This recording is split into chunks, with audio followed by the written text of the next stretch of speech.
On this week's Gridiron Report, we have a review of the 2025 Detroit Lions now that their season is officially over, and our off-season guide. And it's all brought to you by Pins and Aces, our favorite spot for all your golf apparel needs. Use promo code GRIT for 21% off any product at pinsandaces.com.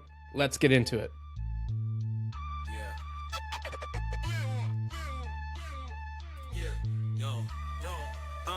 In the heart of the city where the lights grow dim, grit and grind every inch, every rim, from the underdogs rising to the legends that win. It's the Gridiron Report, let the games begin. Every highlight's a journey, roads paved with fire, sweat, tears, and hustle that never expire. From the rookies on the rise to the old hands retire, Gridiron is the place for fans to conspire. Hustle on blast, beats thunder and loud, champions are born from the roar of the crowd. Well, welcome to the Gridiron Report, your Lions First All Detroit Sports podcast presented by Mic Drop Studios. Today is Wednesday, January 7th, and just as quickly as it came, the Detroit Lions season is officially over. Man, the season was a blur. We've said it for a while. This is the season from hell. I mean, there were ups and downs. It wasn't just all downs. You know, this was a team that led the league in scoring offense for majority of the year. So I'm not gonna sit here and say it was all bad, but it was a lot of bad. I'm kind of glad it's over. I wish we were still playing. Obviously, I wish we were still playing, but like my heart can only get ripped out so many times. And yeah, I'm just sitting here thinking like if they just would have take care of business against some really bad teams, against the Vikings, even against the Steelers who are showing signs of life, like if they just would have won those games, we actually could have been NFC North champs. Like it's actually crazy how razor thin the margins were in the NFC North. Every team finished above 500, but this is just the season of what ifs. Of it was the boys were close, and at the end of the day, they actually weren't that fucking close. Yeah, a few weeks ago, we walked through all the different ways that the Lions could still make the playoffs. We walked through the razor-thin possibility that they could still win the NFC North. Like you just mentioned, the irony of it is that like everything else fell into place for the Lions to still win the NFC North. You had the Packers lost out, or the Bears beat the Packers. The Packers lost out, and then the Bears beat the Packers that one game, and then lost out after that. And so everything fell into place for us still to win the NFC North, and all we had to do was beat a backup Vikings quarterback Max Brosmer on Christmas, and a Steelers team that, like you mentioned, I think that's actually, we probably are, at least myself, downgrading the Steelers a little bit. Like that, what should have been and was a close game, but we still probably should have came away with it. Either way, we still had a chance at the NFC North. Like if we just controlled our own destiny and handled our built-in business, we would be NFC North champions.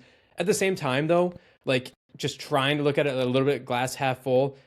If we were to have snuck in, and like this was a bad season, you mentioned a season from hell, pretty much like outside of really any catastrophic career-ending injury to any like franchise cornerstone guys, this was probably as the worst case scenario as the season could have gone. So like had we have snuck into the playoffs as NFC North champions, backing our way into it, and like you said, everyone finished over 500 in the division, so like it's a tough division, so that wouldn't be terrible if we backed our way into the division. But had we have done that, who knows if what kind of changes would have been made. And there needs to be major changes to this team. Like that, I kind of feel like almost if we would have backed our way into it, we would have been like a lot of like the Tigers, and they would have pointed to that and be like, well, look, see, we still won the NFC North, we still made the playoffs. Like this is still a really good team and organization. And while it is, changes need to be made. So we're going to go through this, obviously, the game against the Bears this past week. We'll break that game down, what we saw, what we liked, what we didn't like. We'll go to a quick break, and then we'll come back and just do our offseason guideline. We'll go over what we wanted to see this offseason, kind of our overall thoughts of this past season. We'll break everything down for everyone, and then we'll wrap up with some grit of the week. But like we said, Lions beat the Bears 19-16 in a game that, like, I was extremely nervous. I don't think you and I did predictions last week. I can't remember if we did or not, but at least I don't recall doing it. I was nervous for this game. Like the Bears were rolling. I thought, maybe one of the hottest teams in the NFL. And Ben Johnson, we beat the shit out of them last time we played them. I was nervous about this game, and I think the Lions played at least a half of very good football, maybe even like 3/4 of very good football. And then they kind of started to stumble, and the Bears kind of came back into it. But at the end of the day, Caleb Williams is going to Caleb Williams. Ben Johnson made some mistakes, and we ended up winning. And we honestly still own Ben Johnson until he proves otherwise. Hell yeah. And I think in last show, I'm pretty sure we both were thinking that the Bears were going to roll just based on, what we saw from this Lions team the past 4 weeks, that it just seemed like the team had quit. So I certainly wasn't feeling confident. I thought that the spread of like 3 or 4, whatever it was, I thought that was more than fair. And I didn't expect to win this game. And you mentioned it, but if there is a silver lining, it is that we still own Ben Johnson's ass. Like, fuck that dude. It is great to go 2-0 against the guy who left you for your divisional opponent. With that being said, I was totally fine with a loss in that game too. Yeah, we would have, I think, jumped up to maybe the number 12th pick of the draft, number 13. I think 12 or 13 would be our slot. And by winning, I think now we are down to about 17. I gotta pull up Tankathon one more time. But so those are big spots for sure. But I guess another silver lining, the Vikings also won. We mentioned it. They beat the Packers. Yeah. So they finished third in the division. We finished fourth. So we still have that really, really cakewalk schedule. We'll, of course, break down the schedule probably in future episodes. Certainly as we get closer to, previewing the 2026 season. But just, right now, just looking at it, I certainly, when I saw it, I'm like 14 or 15 wins is not out of the realm of possibility. The schedule is a cakewalk. So definitely some good to come out, even beating the Bears there. But for me, I would have loved the better draft pick, but I also absolutely love beating Ben Johnson. And I really hope that trend continues. Yeah, so I know we talked about it last week. Like, you and I, we're pretty torn. Same thing you're saying right now. Like, we don't want to lose. We don't know who's going to be playing. We don't necessarily need to win. I'll say this: as soon as that game started, all that went out the window for me, and I wanted to beat them by 1 billion. Like, I wanted to bury Ben Johnson. Like, that's so funny. Back and forth, but I was like, and we were doing it like like I said, the first half of the game, we were dominating them. And granted, we couldn't convert in the red zone, and we'll get to that in a second. We couldn't convert in the red zone. There's a lot of field goals, but like all in all, we were dominating at least the first half into the third quarter. And so like I was like extremely happy, and I didn't realize how badly I wanted to bury Ben Johnson until it became the fourth quarter and we started to slow down. The Bears started to get a little momentum and start to come back, and it was at Chicago, so you saw the Chicago fans, and like that's when I realized, I started seething on my couch, and I started getting a little angry, and I started pacing a little bit, and that's when I realized, like, we need to bury this motherfucker. We can't lose. I don't care what draft pick it is. We need to win this game. So it's so funny you say that. Like, as soon as the game kicked off, I was like, no, fuck that. We got to win. But yeah.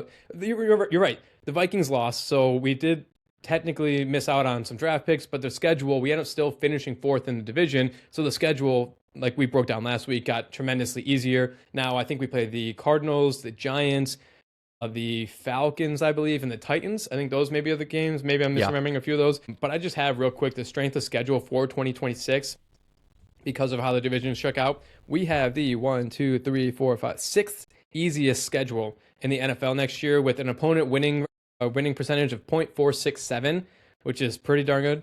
The hardest, most difficult schedule in the NFL next year, the Chicago Bears. With a opponent winning percentage of 0.550, and the third toughest schedule in the entire NFL, the Green Bay Packers.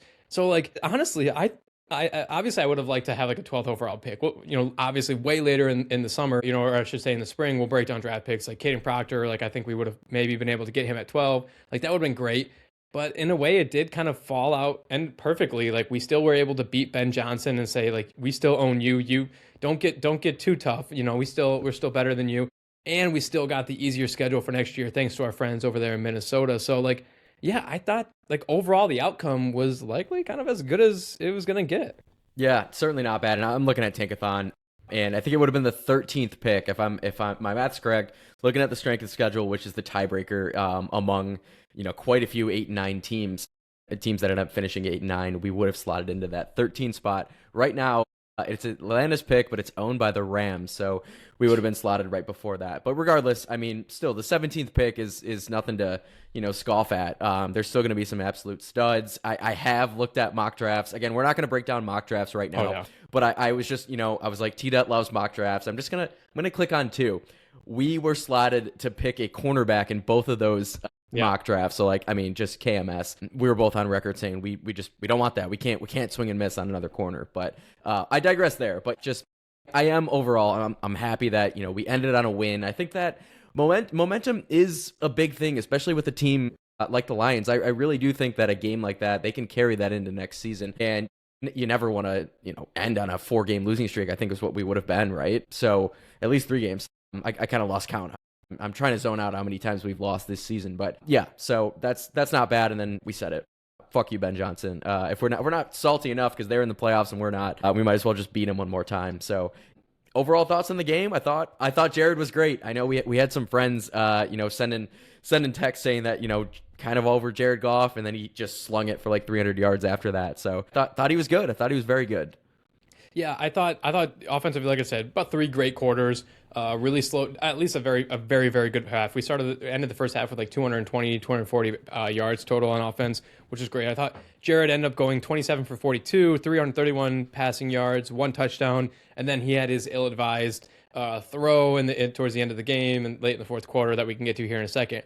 But That was bad. you're right. I thought he was fantastic, and I mean, Tom Brady, if I don't know, you were in New York for your birthday, I know, so I don't know how much you actually were able to catch the game and able to listen to the broadcast, but Tom Brady was just absolutely slobbering over Jared Goff, talking about how fantastic of a season he's had behind a terrible offensive line, like how it's so surprising he's able to still have such a great statistical year behind such a bad. And I know you and I discussed it last week, and I was more on the side of Jared didn't play that well, and you opened my eyes to Jared. He actually had a pretty good statistical year, and when the eye test told you that he wasn't playing well, it likely was because of that offensive line. But he was great again. I will say, like I mentioned a few minutes ago, could not convert in the red zone. So we had our first drive ended with a field goal, second drive in the second quarter ended with a field goal. We finally got a touchdown in the second quarter, but then another field goal in the third quarter, a field goal in the fourth quarter. So really couldn't punch in anything, which is unfortunate. The Chicago Bears defense has kind of been up and down all year. Would have wanted at least, and we had a missed field goal in there too, would have wanted at least 1 or 2 of those to be able to punch in, make this a little bit less of a close game than it was towards the end of the game. But offensively, I liked it. I mean, Amon-Ra St. Brown was back to Mr. Reliable. It seemed like over and over and over again he was open. Jamison Williams and even Khalif Raymond had fantastic games. We identified that the Chicago Bears were so bad at that shallow crossing route over the middle. There was just no one there. It was Jalen Johnson, I believe, just getting beat over and over and over again on those shallow crossing routes, and it worked. So we just kept going back to it, and we had a great two performances from JMO and Khalif Raymond. But then we get into the final 2 minutes of the game, and I thought we really squandered what we could have just taken the game down and ended it. We had the lead with, or at least it was tied or something with like 2 minutes and 20 seconds left, and we were driving. David Montgomery has a nice like 10 plus yard run, and then runs out of bounds. And you're like, well, if you would have stayed in bounds, you could have taken that down to the 2-minute warning. And then from there, it basically is just bleed the clock, kick a game-winning field goal. He runs out of bounds, clock stops. The next play call from Dan Campbell is a pass that Jared Goff is pressured and has to throw it in the dirt. Why you'd run a pass? Like we just needed the clock to run out. You ran out of bounds. You made the mistake. Okay, why are we going to pass the ball now and then have an incomplete ball and have the clock stop again? We ended up going like real quick 3 plays in like 4 seconds, and they got the ball back before the 2-minute warning. So like the offense almost did enough of a job to squander the game, but the defense held it when it mattered the most. Defense held at the end. So outside of the last 5 or 6 minutes, I thought a fantastic game from the offense.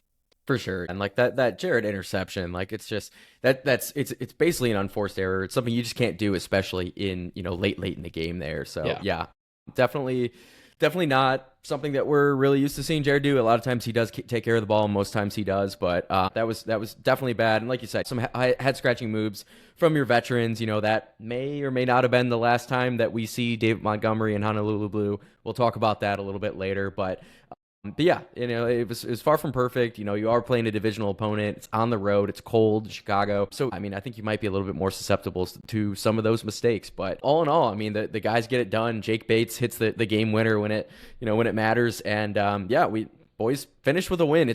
That's never a bad thing to finish the season with a win. And I think that you look at just a team that's going to revamp itself, hopefully, with new guys. I think Dan Campbell has been quoted saying that, we're going to bring in guys to compete. They know that changes absolutely need to be made. And, you pair a lot of those changes, which we'll hopefully break down, who we think, needs to stay. You pair those changes with a really, really favorable schedule, and you still have studs. And I'm really pumped for next season.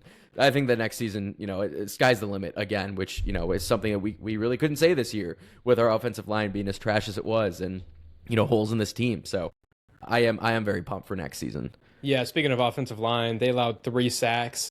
So again, kind of struggled to keep Jared upright. The Bears defensive line is a good unit. It's a good unit. I think their secondary is a little touch and go. The defensive line is pretty good, but 3 sacks, not always great. Still finished with 433 total offensive yards. So, I mean, I would say over half of those came in the first half. The offense did enough to get it done there at the end.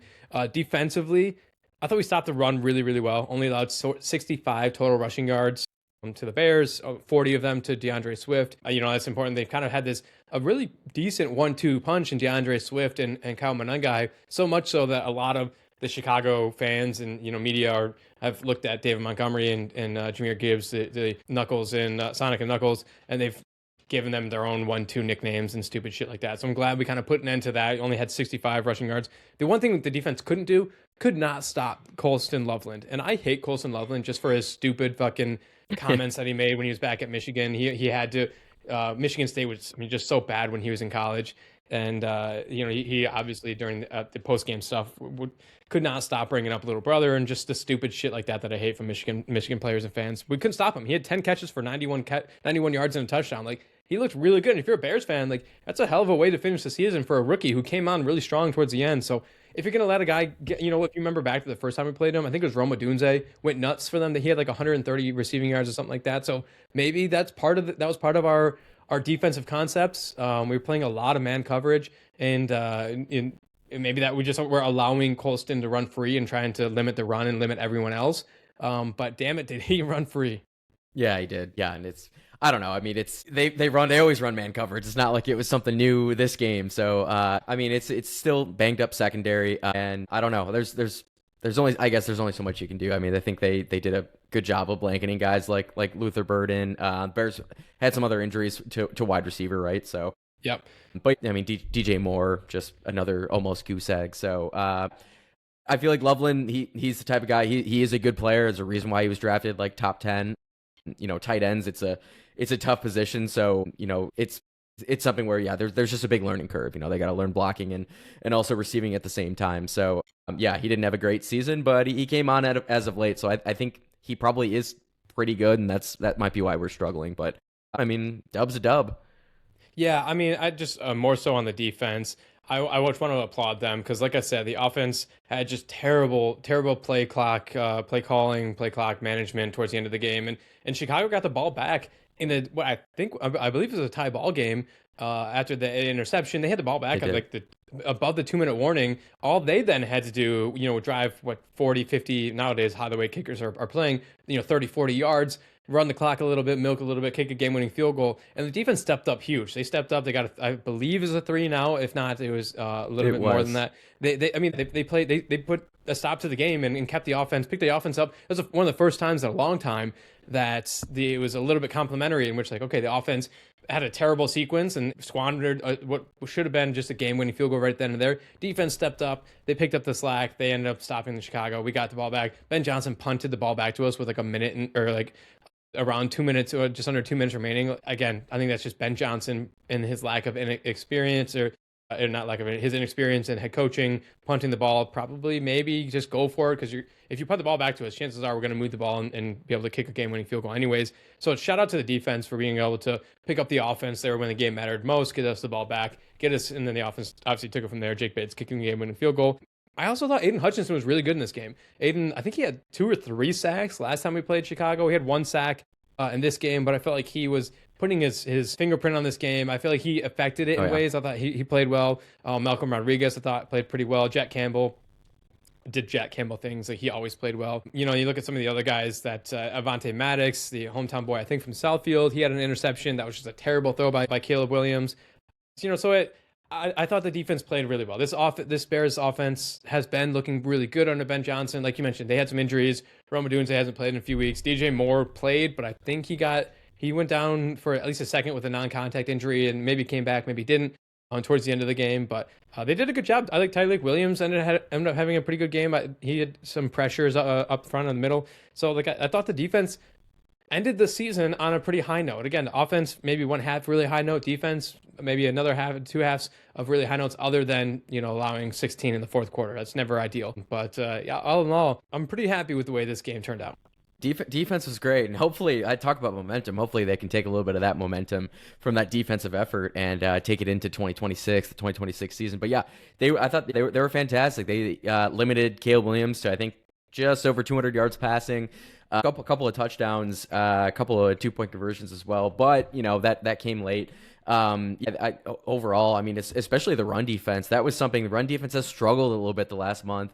They kept Chicago to, I think, about 3.5 yards per carry, and just like 70 yards total, maybe just a little bit south of that. So they were fantastic.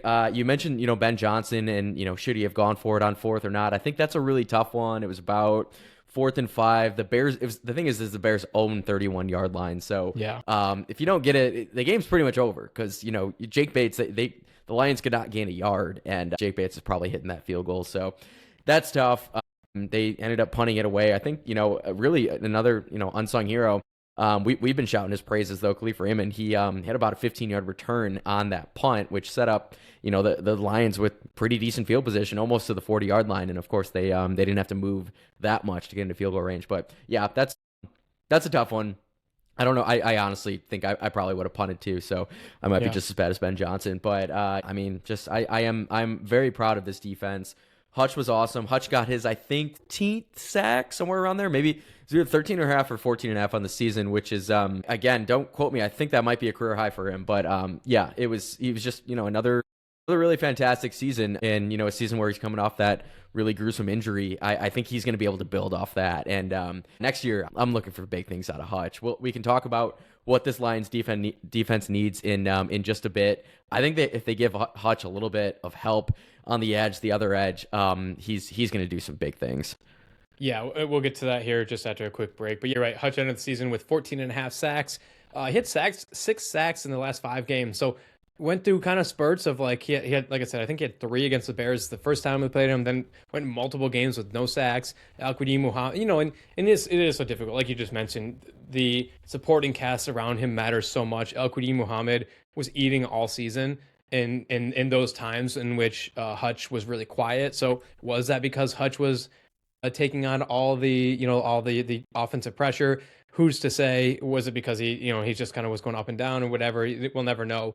But really turned it on the last 5 games with 6 sacks. Like you said, ended with 14.5 sacks. So who knows what he would have finished with last year if he didn't go down with that injury.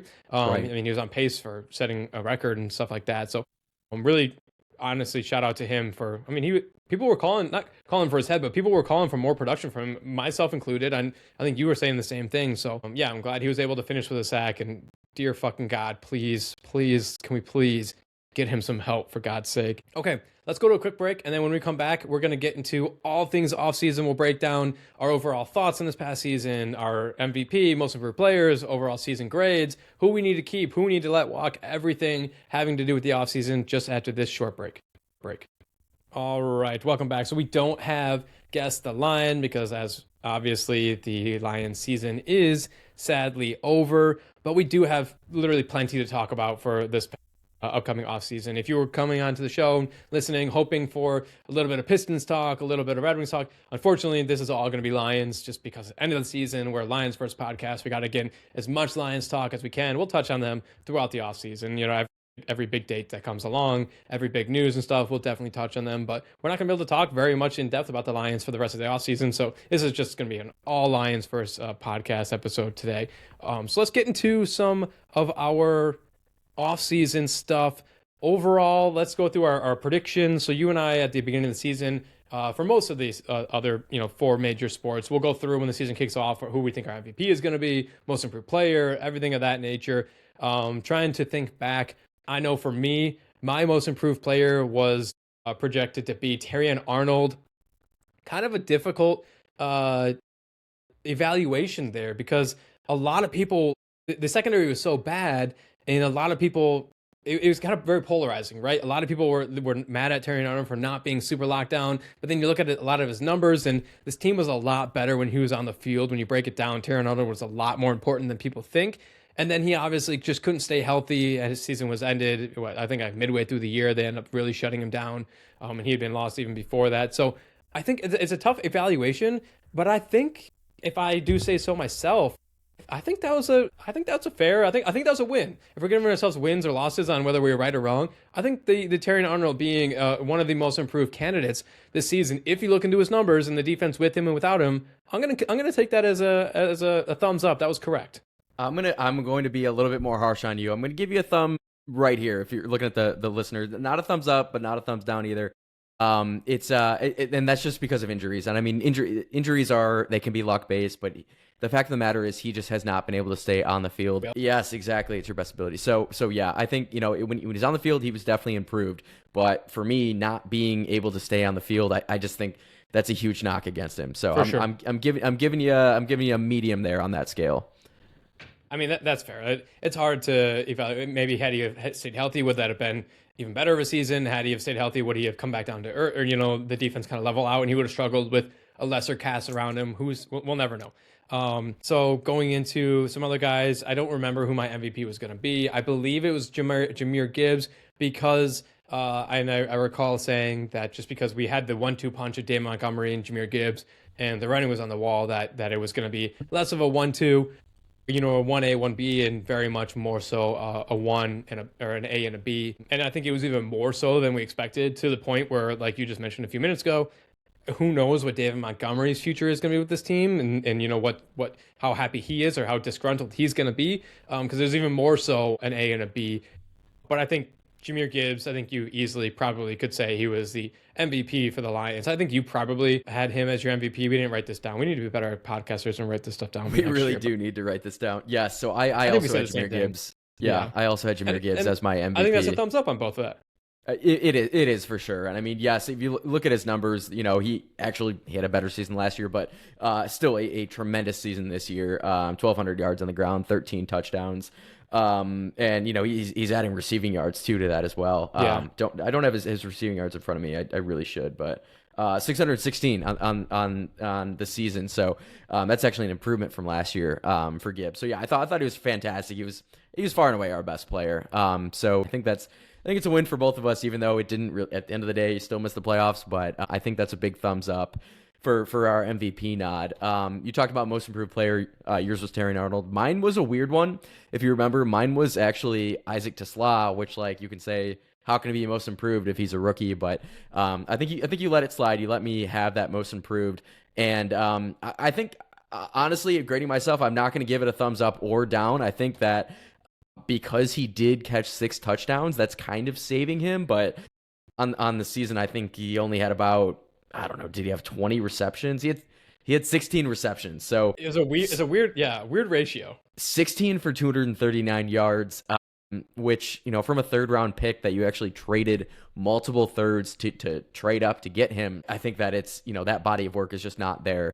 At least not yet. But again, we have seen, wide receivers take massive leaps between year 1 and year 2. And I do think that, his ability to just catch obscene touchdowns, I think that is going to translate to catching more, probably easier balls in the future as well. And hopefully more targets, only 27 targets. So, you can say, if easier wide receiver 3, maybe, those progressions just aren't there for Jared. And he's getting the ball out elsewhere. The Lions have a ton of guys who can catch the ball. You can also say that, well, maybe it's because Isaac TeSlaa, he's just, his release isn't good enough right now and he's not getting open. I really don't know what the answer is, but 27 targets is a bit of a head scratcher. So yeah, for most improved, I'm neither giving myself a thumbs up or a thumbs down on Isaac TeSlaa. I'm going to say, I think it sounds like for both of us, for both of our most improved, we're going to go medium, a sideways thumb, not thumbs up, not thumbs down. And I think you can probably double down on a most improved player for him next year, because I think that he's probably going to be one of the best bets to take that. And I agree with you. I think he showed the potential, like when we looked his way in not, because I feel like a lot of times a lot of those targets actually end up coming on like 3rd and longs, and it's like, we need a play, and for some reason they decided that was the time to go to him. I just think he was very weirdly used and utilized this season. And when we did go to him randomly, he performed. He had a lot of, the touchdowns, the insane touchdowns. It was a very weird ratio of receptions to touchdowns. So, I think he himself played really, really well. And we want a 3rd rounder to play. I just don't think we went to him enough. And like you said, maybe that's because he wasn't getting off the line well enough, and he just wasn't getting himself open. And when he was, when we were able to go to him, and he was able to perform and show us what he can do. So maybe that is him. Maybe it's the play calling. I don't know what it is. He's got to take that next jump into year 2, because like you said, a 3rd round pick, not only just a 3rd round pick, we gave up a 3rd round pick to get him, in which case was a little bit of a reach at the time. And that was kind of a reason why we weren't able to go out and make a move at the trade deadline. So you got to get a little bit more out of him just reception wise in order to concert or to to make it worth it. So yeah, I'm gonna give us both for most improved players medium thumbs medium. Yeah, and I am looking at his target breakdown, his game log right now. In the first 11 games, like they weren't using him at all. He had 9 targets total through his Johnny first Morton. 11 games. Yeah, with Johnny Morton. And the final six games of the season, he had 18 targets, including quite a few of those grabs came in the last 6 games of the season as well.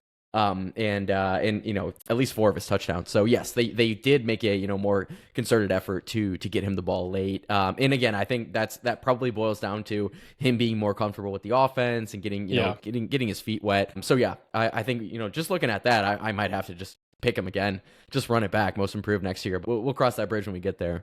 Yeah, that's safe. All right, we're just gonna kind of keep going forward with this offseason stuff. Next up, we have our unrestricted free agent list. So I want to just rattle off a few of these guys. Obviously, there's 25 unrestricted free agent lists on this list that I have put in front of me. They have until March 9th to decide to decide what they want to do with these players, and then the players are free to talk with other teams.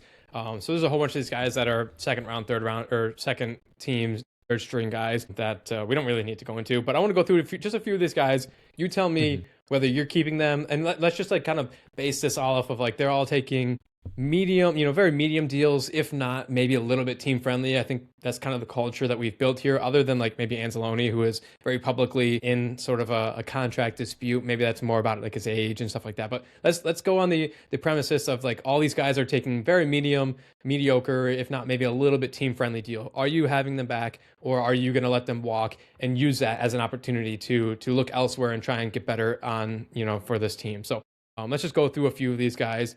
First and foremost, wide receiver Khalif Raymond. Khalif Raymond had a really good game against the Bears this past week.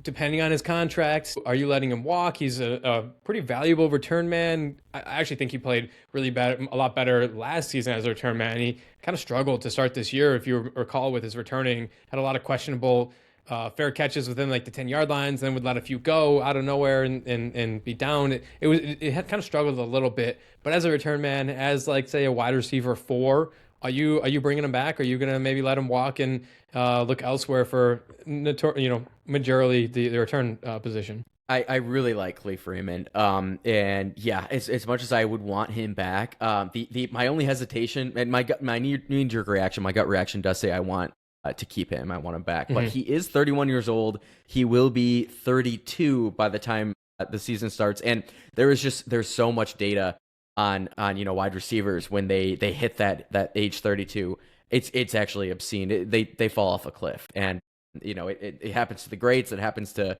the average guys. I think Khalif Raymond is somewhere in between both those. I think he is above average for sure, and he can do a lot. He's a Swiss Army knife. He's our return guy, but just at his age and maybe a little bit of regression that we saw this year, I'm just a little concerned that come next season, especially if you're giving him another 2-year deal, whatever, is that he's just gonna fall off a cliff and you're not really gonna get what you need out of him. So I don't know if there are other return guys out in free agency, or maybe someone's a young guy in the team that can also do punt return.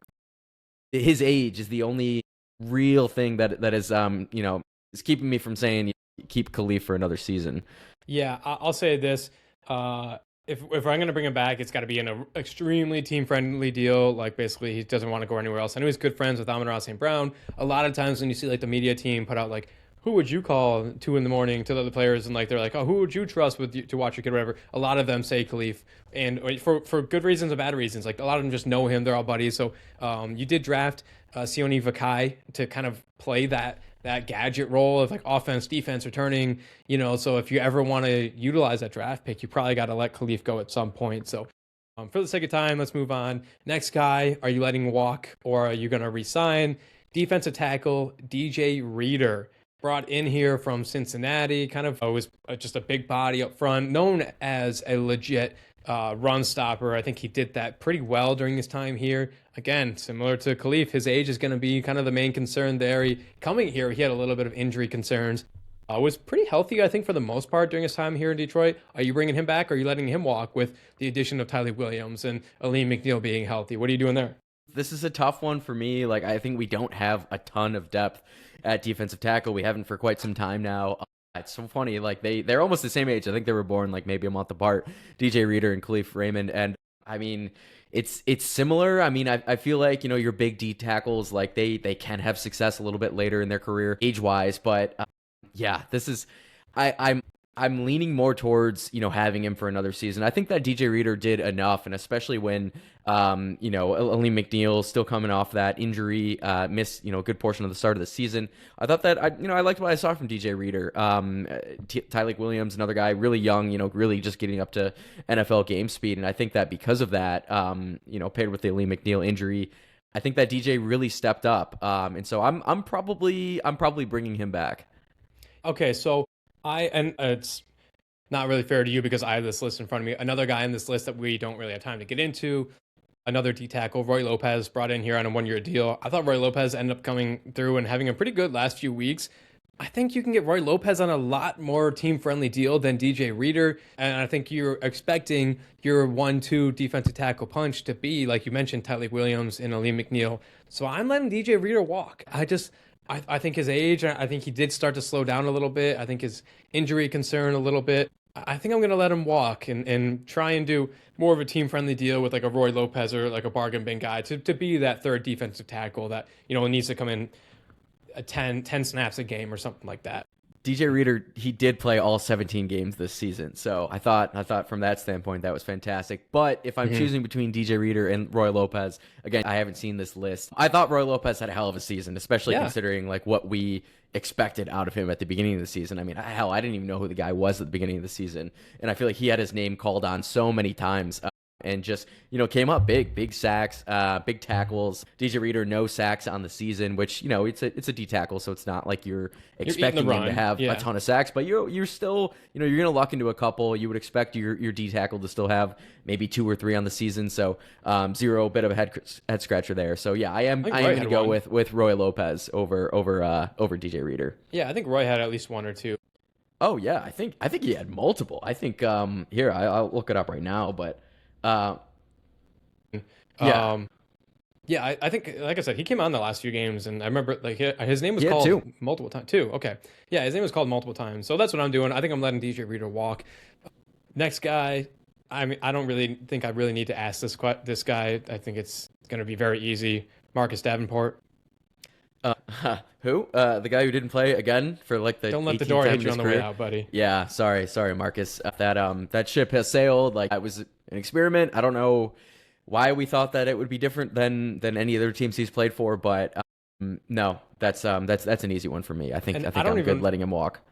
I want him back on like a team friendly deal because I think he just like his name brings enough where like he you see Marcus Davenport, you're like, oh, he's going to be the starter. Like, he still started and had, I think he had 7 total pressures this entire season. Like, because of his name and he has the talent, so he's still going to start. So I don't even want him on a team-friendly deal. I want someone else in there. Easy one there. Kind of staying with the edge, though, a guy that was quoted after this Chicago game, just kind of asking his thoughts on the season. And he said specifically, I'm paraphrasing, that he wants to go wherever he's wanted. He felt wanted here this past offseason. He did mention that he thinks he took more of a team-friendly deal this past year to come here. And if the team values him, he'd love to stay here. So that's kind of, I think, saying like, hey, I'm not going to take the team-friendly deal. You're going to have to pay me. And that's Al-Quadin Muhammad. What are you doing with Al-Quadin? Are you signing him to, as somewhat of a journeyman? He's older than you think. I think he's like 31 years old. I think he's been in the league like 7 or 8 years. But had a really good season opposite Aiden Hutchinson. Depending on what he's demanding, it's going to be more than he played for this past year. Are you bringing Al-Quadin Muhammad back? Yeah, so he's 30 going on 1. I believe he will be 31 by the time the season starts next season. But dude, the body of work, man, like 11 sacks. He was incredible. He really stepped up, answered the call when, we didn't have any other edge rushers besides Aiden. And then here you go, you got Al-Quadin Muhammad, and he's probably, if he's listening to this, hopefully he does. He's probably saying, what the fuck, guys? Like, Aiden has help. It's me, man. Like, 11 sacks on the season. I thought he was great. I think we're gonna have to pay him. I'm gonna say it. Yeah, I want to bring him back. I don't think you give him the moon, but it's definitely not something where you can get him cheap. I mean, he's coming off an 11 sack season, and I think there are teams going to be willing to pay him. So is it something that I want to get into a bidding war on? Absolutely not. But if they talk to him and say like, hey, like if you take just a little bit less than maybe someone else can give you, we can do something special here. I think that he that might be enough. So yeah, I'm bringing him back. He had a spectacular season. I think I'm in the same boat. I'm bringing him back. I think if he was 5 years younger, I am saying like, yeah, you're giving him, you're outbidding anyone that's trying to get him. You want to keep him here. He was 11 sacks, like you said, out of nowhere. But just like the fact that he is already going to be in his 30s, and in that position, you have guys that can go, have extreme careers in their 30s and have, play a lot longer. You have guys that drop off, and you look at James Houston, who had a really great season with us for 1 year and then kind of dropped off. And granted, he ended up having a really good year this past year with Dallas. But like you look at James Houston, and it was a shot in the pan here, or flash in the pan, as I say. So I agree with you. I'm not getting in a bidding war, but I'm definitely bringing him back. I'm giving him what he thinks he deserves. Like I said, he already kind of hinted that he feels like he was on a team-friendly deal this past year, and he's not really willing to do that again next year. So it'll have to be interesting there. For the sake of time, I'm going to package a few of these next guys together because they kind of fall in the same category here. This group here is going to be the veterans that, like, obviously we'd love to have back just for veteran purposes in the locker room, but I don't know if you do, and that's Alex Anzalone and Amik Robertson. So two large veterans, two starters, both of them getting up there in age. One of them, obviously, in Anzalone, just an all-star. Like, obviously, it's not his defense anymore, but still plays pretty well. Amik Robertson, who really struggled down the stretch. Obviously, he had a really terrible cast around him, so I don't know if you can really blame him on that. He played a lot out of position a lot. But two veterans that both have said they want to retire here. One, Anzalone, is very vocal, like I said, that he wants a contract and wants to be paid as such. Amik hasn't really talked so much about his contract, but what are you doing with those two veterans? Yeah, it's a tough one. I think for Amik Robertson, like I think it's something where you got to part ways. And yeah, it's not all on him. I mean, I just feel like Amik is more of a backup role, and that's not a bad thing. You're still an incredible player in the NFL. You're just not, the top elite talent. And Amik knows that. And I think it's just that, he was asked to step into starting roles way too often. That's not his fault. It's it's through no fault of anyone, through injuries. If you want to blame anyone, maybe Brad Holmes, but I actually don't even blame Brad for that. It's just that we got hit with the injury bug once again, and our really incredible secondary was just no more. And so yeah, I don't know. I just think that he did struggle a lot this season, and maybe a change of scenery will help. I just think that he's not going to be the guy going forward for the Lions. Now, Anzalone, I'm probably in the same boat. I think this is something where the team, if we wanted to pay him, we would have paid him already. We would have paid him last season. In the last offseason, that obviously didn't happen. He took less money, a little contract restructuring, and now he's due for a contract. And I think that it's just not going to be here. I think there's probably still teams in the NFL that can really use a veteran presence like Anzalone. I just think that it doesn't really make a lot of sense for the Lions, because we have a guy in Jack Campbell who is just an absolute rising star among linebackers in this league. He's incredible. And he's really stepped into the role of captain of this defense. And, you really don't need two guys like that, especially when one is an aging linebacker who, is 31 going on 32. It doesn't make a lot of sense, in my view, for the Lions to bring him back. Yeah, 100%. I think for Anzalone, I would love to have him back, literally, just because, he's a very, when he's out there, I feel comfortable. I know he's great in the locker room. I know he's good on the field, but he has to realize, and I know a lot of teams would pay a lot of money just for that, for a guy who's serviceable on the field and a good locker room guy, good guy for young guys to learn from. But at the same time, like you said, he has to understand that he's not going to be the leader of this defense, and he can't be paid as such. So there, I kind of feel the same way. I think if out of these two guys, I'm gonna pay him over Amik Robertson. But like you said, for Amik, it's really difficult because he played out of position so much. He was asked. I agree completely with you. He's a backup corner. He's backup secondary guy, and he was asked to be a starter. When all of our main guys in the secondary were healthy, Kirby Joseph, Brian Branch, Terry Arnold, DJ Reed, when all of them were healthy, we went 3-1. Defensive opponents had a points per game of 22, 293 yards given up per game, which is 7th in the NFL. When one of them was out, that that yards per game went up to 340, which dropped to 21st in the NFL. When two of them were out, that yards per game dropped to 367, which is 29th in the NFL. When three of them were out, excluding the Tampa Bay game because we came out just hair on fire and shut down the Tampa Bay game, that yards per game went to 423 yards per game, second in the NFL. So it's like every single time we lost one more guy, we got worse and worse. And kind of, I think Amik, and I was furious with Amik towards the end of the season just because he was getting burned over and over and over again. Same with DJ Reed. I thought you were going to jump through your TV and kill the man.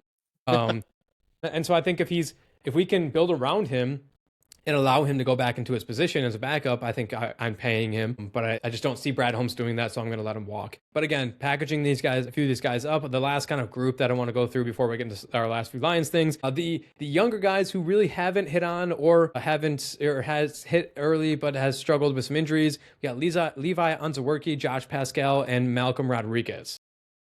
Oh yeah, tough. I think I'm definitely bringing back Malcolm Rodriguez. I think you can probably get him for pretty cheap. He's a guy who kind of became famous overnight from Hard Knocks, if you can remember that back in the Rodrigo days. And he does have a ton of grit. I think that he slow season, obviously coming back from injury, but I think he has a lot to offer. And like I said, I think that you could probably sign him for pretty cheap. So yeah, I'm bringing him back. Josh Pascal's is a tough one, man. I feel like another guy who just can't stay on the field. I'm probably fine with letting him walk. Who was the third guy? Levi Onwuzurike. Pretty much the same category. Yeah, very very similar category. I'm trying to think how many games that he actually. I mean, he played the majority of last season. Yeah, he looked pretty good last season. He struggled this year. Yeah, he didn't play this year, right? Like, yeah, that might be true. Yeah. So yeah, this is I don't know. I mean, a guy who doesn't play the whole season, I think there's almost no way you bring him back. He's similar to a Davenport situation like that. Yeah, I guess I don't know. I don't know enough about him to say like yes or no, but my gut reaction is no. Yeah, I mean I think you're 100% right with all those. We're bringing back Malcolm Rodriguez. Even with his injury, when he plays well. He's a locker room guy. Great story. I think you let the other two walk. But again, we have just so much to talk about. So little time with the Lions. We're going to keep moving. The other news we had today, thankfully, the Lions did it today in not their normal schedule of releasing their news and stuff on Wednesdays after we already put out our show. Johnny Morton was fired today. So Johnny Morton, you kind of figured, you knew he was going to be not the offensive coordinator, offensive play caller for next year. I thought maybe they were going to move him into just a different front office position, which is kind of the nice way of saying like you're fired, but we respect you enough not to fire you, so we're just gonna move you to a new front office position. They just straight up fired him, which I think was well overdue. I mean, Dan Campbell, we applauded Dan Campbell midseason for realizing how terrible he was doing and taking play calling from him and not kind of dilly-dallying, not messing around, just doing it. I'm glad they just kind of ripped the Band-Aid off too. Same thing, kind of like what the Pistons did with Monty Williams. They said like, yeah, hey, swing and a miss, hand up. We screwed up on this. We're not going to continue and like try and make our reasoning, work and try and make the square peg fit in the round hole. Like we're going to just basically cut our ties. It didn't work. We're going to fire him. And Johnny Morton is out. So real quick, I kind of just want to rapid fire on a few of these topics before we wrap up with some grid of the week and season grades.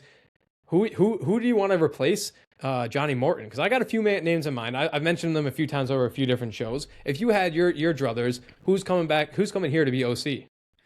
I want Mike McDaniel, but I 100%. The Dolphins have not fired him yet. Maybe that's something that's going to happen in the offseason when they didn't look that bad to finish the season. I don't know if they're going to fire him. Yeah, maybe they won't because the offseason now started. The NFL offseason technically started yesterday, right? As far as or today, whenever it was. But yeah, I'm surprised that he still has a job. So maybe he has another season, but I don't really see it. I feel like that's a team that is going to be in the midst of a rebuild. Like you're moving on from two rookie quarterbacks galore for the next couple of years. Who knows what's happening with like Tyreek Hill? He's probably gone. So I don't see why they would keep him. I feel like they would want to rip the Band-Aid off too, much like the Lions did. But that would be high on my list. Kevin Stefanski. I mean, he's very much not fired either. So yeah, he got fired. Oh, he did. Okay. Yeah. Yep. Shit. Okay. Apologies, I must have missed that. I mean, I would love Stefanski. I think he is still a hell of a coach. I mean, he won Coach of the Year like twice, right? So Yeah, twice. So yeah, those two guys are behind the list. I do. So just speaking of Johnny Morton, I feel like they haven't really. I mean, maybe I just haven't seen a presser yet. Granted, they just fired him today, but like I feel like no one has really been held accountable yet for that hire in the first place. Like this is a guy who had never been an offensive coordinator. I think the highest that he got was, quarterbacks coach, whatever that was, a couple different times in his career, but just a career, positional coach. And, you hire him to be your OC and then, move on from him 7 weeks in. Obviously that was just an absolute disaster hire. And I feel like I haven't heard anything to where, anyone was like, yeah, we really fucked up. We're going to go back to the drawing board. So just want to say, not that I want someone fired for making that decision, but what a horrendous decision that was, granted in hindsight. But I am pumped to hire someone who can take play calling back over, because yes, while I think that Dan Campbell, he definitely showed that he is a decent play caller, I just think that you look at the entire body of work of what an NFL coach needs to do. He's very much managing, a lot of different aspects of the game. I feel like a lot of that slipped through the cracks, those responsibilities that Dan has when he also has to call plays. And so I would love for him to, go back to being the commander-in-chief of this team and having someone who's a dedicated play caller. So no matter who they get, I want some kind of offensive guru. Again, not just saying we're chasing the next Ben Johnson, but the guy can call plays, and he can call plays at a very high caliber. So would love someone halfway similar to that.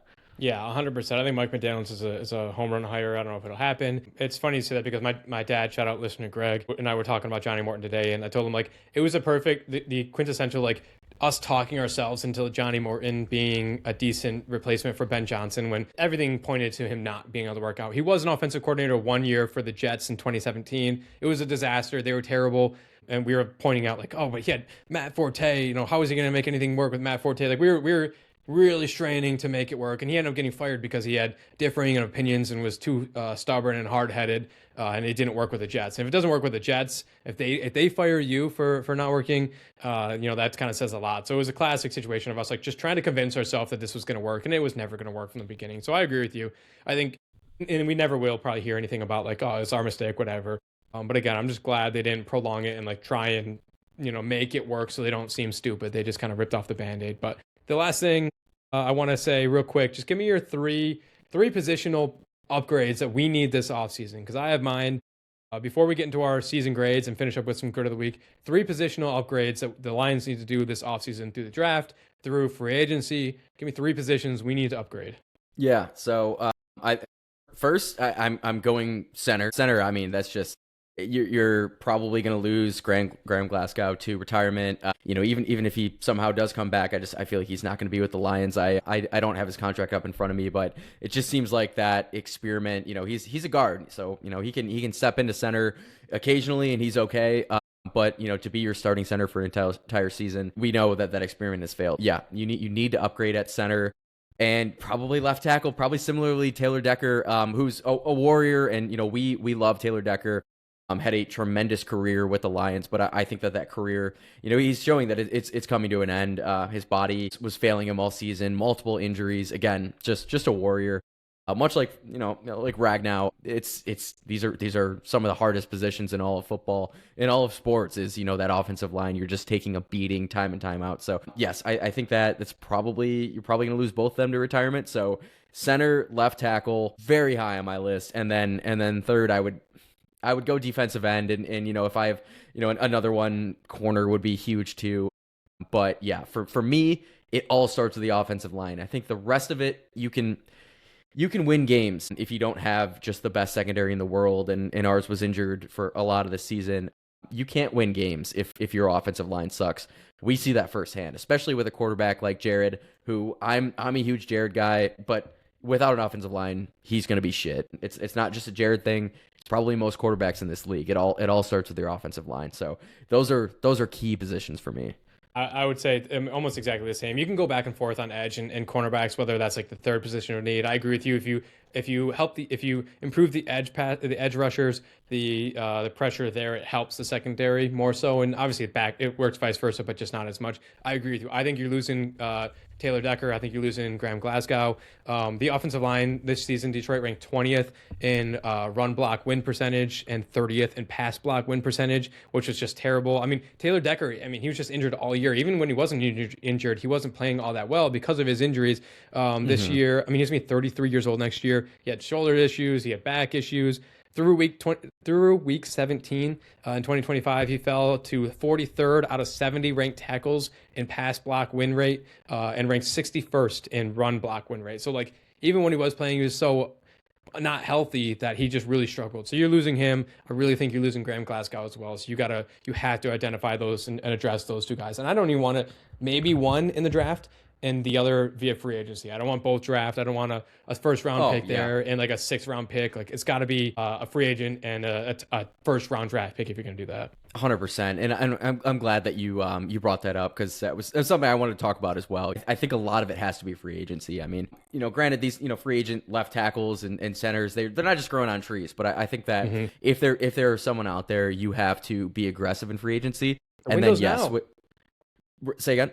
The window is right now. Our winning window is right now. You don't have time to draft and develop.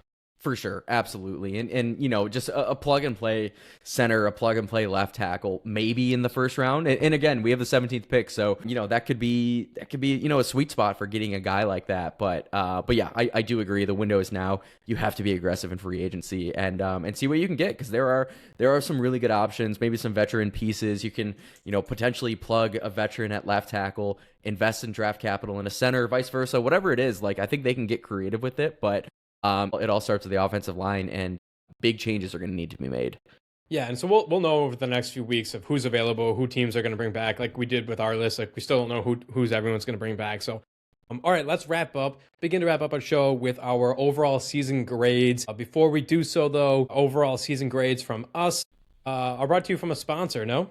Yes, yeah, absolutely. So, our overall Lions season grades are brought to you by our great friends at Cozy Earth. Cozy Earth's luxurious bamboo bedding and pajamas, which are loved by Oprah, Kris Jenner, and thousands of others, offer the ultimate in softness and cooling comfort. And the best part, Tyler, our listeners can enjoy an exclusive 41% discount with promo code GRIT at checkout. That's promo code GRIT at CozyEarth.com for 41% off your first purchase. Hey, Valentine's Day is right around the corner, fellas. I think a great Valentine's Day gift is, just soft, silky, bamboo pajamas. I think your lady's gonna love it.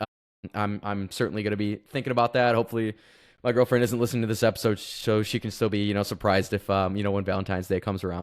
Shout out Cozy Earth. But yeah, season long grades. I think that I'm going to be. This is very generous. I'm giving them a C minus.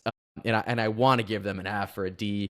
And just thinking about it, just coming out of my lips, C minus, that seems way too high. But the reason why I'm saying C minus is because I did see a lot of good things with the offense. I think, Jared still had a good season, finished second in yards, second in touchdowns. Again, for the majority of the season, this team was, a top 3 offense. They owned the crown of number 1 offense for a while. So I think that giving them a D with that offense in mind, I don't know, it doesn't really seem right. So I'm probably going extremely generous. I'm going C minus. Yeah, I was going back and forth, and I'm glad you went C minus because that makes me feel a little bit better about mine because I can just kind of see I can hear and see the eye rolling from all of our listeners. And I already know we've gone over this many, many times. I'm the pessimistic one on the show here. I'm going with a D. I was honestly I was saying, like, would I even go to D minus? I think I'm just going to go D, not D plus. I'm going to specify that a D plus was available and I'm not going there. So I'm two steps lower than C minus and it's just a flat D because, like I said, I personally think outside of, like I said, to start the show, outside of career-ending injuries to any of our cornerstone guys, which, as a side note, we're still waiting to hear on what's happening with Kirby Joseph. Yeah. But outside of that, like, it was pretty much worst-case scenario for the Lions. You're right. Jared Goff ended up, statistical-wise, having a really great season. Jahmyr Gibbs with the offensive line what it was, still end up having a really good season. Jameson Williams, towards the second half of the season, when Dan Campbell took over play calling, he had a really good season. Jack Campbell had a phenomenal season, but like nothing was ever put together correctly. I thought the play calling was up and down all year. The fourth down conversions, the Dan Campbell go for it always bit us to, came back to bite us in the ass too many times. We lost games we should have won. We are back-to-back losing game, never back-to-back losing games. Record end up breaking. Like I think it was just overall about as worse of a season as it could get, and I think that's warranted of a D. And I know Dan Campbell himself gave himself an F yesterday on the season, so he's even harder, and that makes sense. I'm sure he's hard on himself, but I think a D is individually. You could say that you could put us in the C's, and I think a lot of people earned themselves like B's on the season. But as a whole, complimentary football, I just can't go any higher than a D. I can't even go up to D. Yeah, dude, I'm with you, man. And this is a team that very much had Super Bowl aspirations. Back-to-back champs of the NFC North. Yeah. Sky's the limit, and just severely underperformed. And it was a perfect storm, a perfect shit storm of injuries and guys regressing, and which you could say, regression.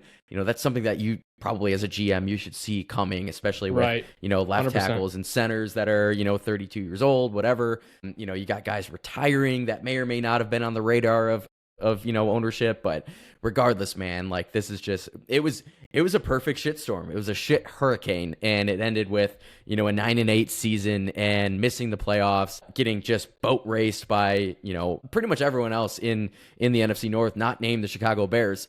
So yeah, just losing to the Vikings twice, so bad. But this is probably the most generous I have ever been with this team to give them a C- after everything we saw, but I'm going to do it. Yeah, the hurricane season was over. Yeah, okay, so let's wrap up the show with our Grit of the Week. As always, you guys know Grit of the Week is brought to you by Pins and Aces. Pins and Aces is a Colorado-based golf brand making premium polos, head covers, and gear that performs on and off the course, stand out everywhere else. My family and I were at a golf simulator over the New Year's break. Really wish I had some sort of Pins and Aces gear on me, whether that was a tire, a closed tire, a polo, pants, head covers, anything. I really wish I could have stood out more at that simulator. I didn't have any Pins and Aces stuff on me, but this is stuff that's made in the USA, quality you can feel, and you can enjoy an exclusive discount with our promo code GRIT, GRIT, at checkout at pinsandaces.com. That's promo code GRIT for 21% off any product at checkout at pinsandaces.com.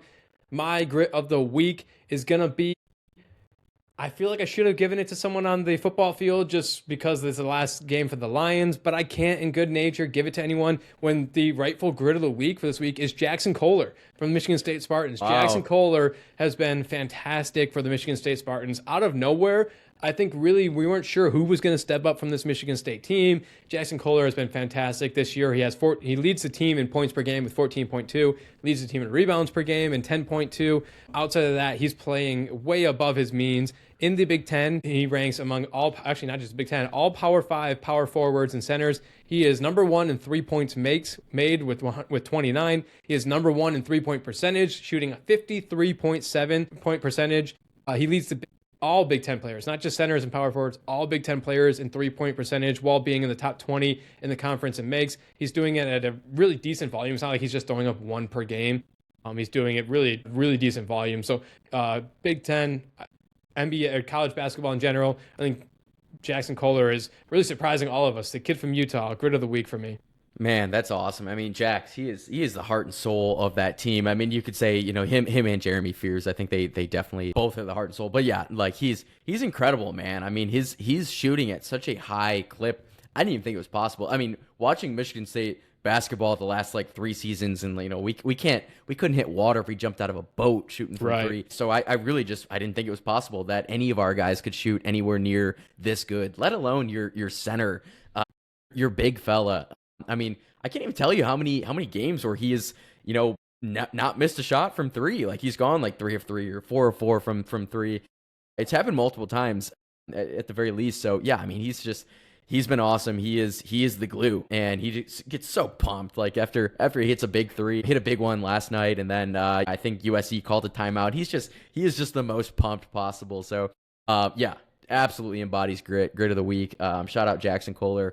I'm torn, dude, because when you mentioned, so I was gonna give it to one guy, but you mentioned that, the gridiron, it's over for us for the season. We're not gonna have a chance to give any more grits of the week. I was considering giving my final grit of the week after you said that to Amon-Ra St. Brown, who ended up having another very good season. He finished with 1,400 yards, 11 touchdowns, is his third straight season, scoring 10 or more touchdowns. I think that, he's almost worthy enough. I do think that with his drops this season, it was still a little bit of a weird season, but all in all, he's still our guy. Yeah. All that being said, I'm giving grit of the week to Cade Cunningham, man. Like, he is just, holy shit. The Pistons played the Knicks last night, 2 nights ago, as you're listening to this, if you're listening on Wednesday. And holy shit, the Pistons were coming off a back-to-back, or I should say they were on the second leg of a back-to-back. And you would think that the Knicks were actually the ones that were on that second leg. Just the way that the Pistons asserted their dominance. And this was a game that did not feature Jalen Duren. It did not feature, Tobias Harris. Sorry, drawing a blank on Tobias. Shout out Tobias. Didn't feature either of those guys due to injuries. And yet the Pistons just absolutely took it to the bitch-ass Knicks. And Cade was awesome, man. He finished 29 points on the game, 3 of 4 from 3, 13 assists, 2 blocks, 2 huge blocks, including one at the end of the half, which was just a really awesome bitch slap. But yeah, dude, he's incredible. He's our guy. He's really, seriously, he is in the consideration for MVP this season. Especially when you think of guys like Joker, who are now going to be out I think he's out for the next 4, 5, 6 weeks, whatever it is, due to injury. I mean, we could seriously be looking at the end of the season, Cade Cunningham MVP, and just the fact that he is in, all of those conversations right now, it shows you everything you need to know. This is something that we've known pretty much since we've drafted him. We knew it way before the national media caught wind that Cade Cunningham was him. Us Detroiters, we've known for a very long time, but it's great to see that the rest of America has really opened their eyes to Cade Cunningham. And he is just embodying grit, man. Grit of the week, Cade Cunningham. I'm glad you picked him. My dad and I were talking over the Christmas break about Cade, and he likely, I think he has the most grit of the week out of anyone. We should have written that down too. Maybe I'm going to try and have ChatGPT or AI or something, try and pick out through our episodes and figure out how many grit of weeks everyone's gotten, or maybe a listener can do that for us. But I'm glad you went to the Pistons, because you're right. They went bell to ass against the Knicks the other day. And like you said, on the second half of a back-to-back against the Cavs the night before, or the day before, I should say. So back-to-back top Eastern Conference teams. Cade was fantastic. The only thing I was thinking of, while Cade was doing it against the Knicks, is I just kept thinking this is and maybe not to the extent of the meaning behind it and the what was at stake, but that had Tarek Skubal pumping 102 to finish out a game written all over it. And again, probably not the same stakes, but I felt like we were watching that type of greatness. And again, I'm glad you picked the Pistons, because I wanted to give a little mini grit of the week to Isaiah Stewart, who won the Eastern Conference Defensive Player of the Month for the Pistons. He still just 24 years old, had 28 blocks in December, 2.2 per game. People forget, Isaiah Stewart's only 6'8". He's 250 pounds, but he's third in the NBA this season with 2.03 blocks per game. Only player under 7 feet averaging over 2 blocks, which is insane. He's not even just barely under 7 feet. He's 6'8". It's insane. He leads the league in defended field goal percentage at the rim with 43%. We have a team defensive rating of 110.6. So I'm glad you went to the Pistons and gave it to Cade, because I thought Isaiah Stewart deserved a little bit of love there too, and I was able to kind of squeeze that in there as well. So shout out to Cade, shout out to Jackson Kohler, mini shout out to Isaiah Stewart. They're all insane, all performing well beyond what we thought they could do. So there you go.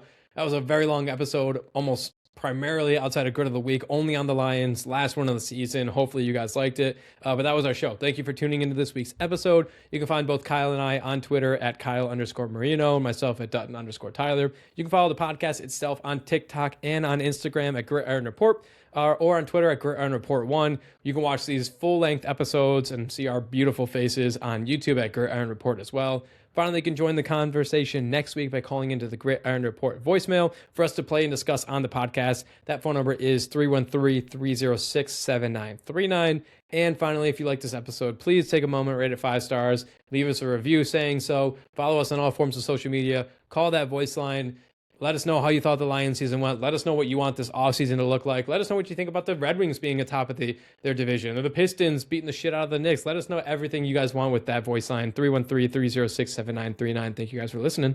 Thanks, y'all. Let's go Pistons. No restore the roar for the last Lions game? Fuck. No, we don't just... Every highlight's a journey, roads paved with fire, sweat, tears, and hustle that never expire. From the rookies on the rise to the old hands retired. Grit iron is the place for fans to conspire. Hustle on, blast beats, thunder and loud. Champions are born from the roar of the crowd.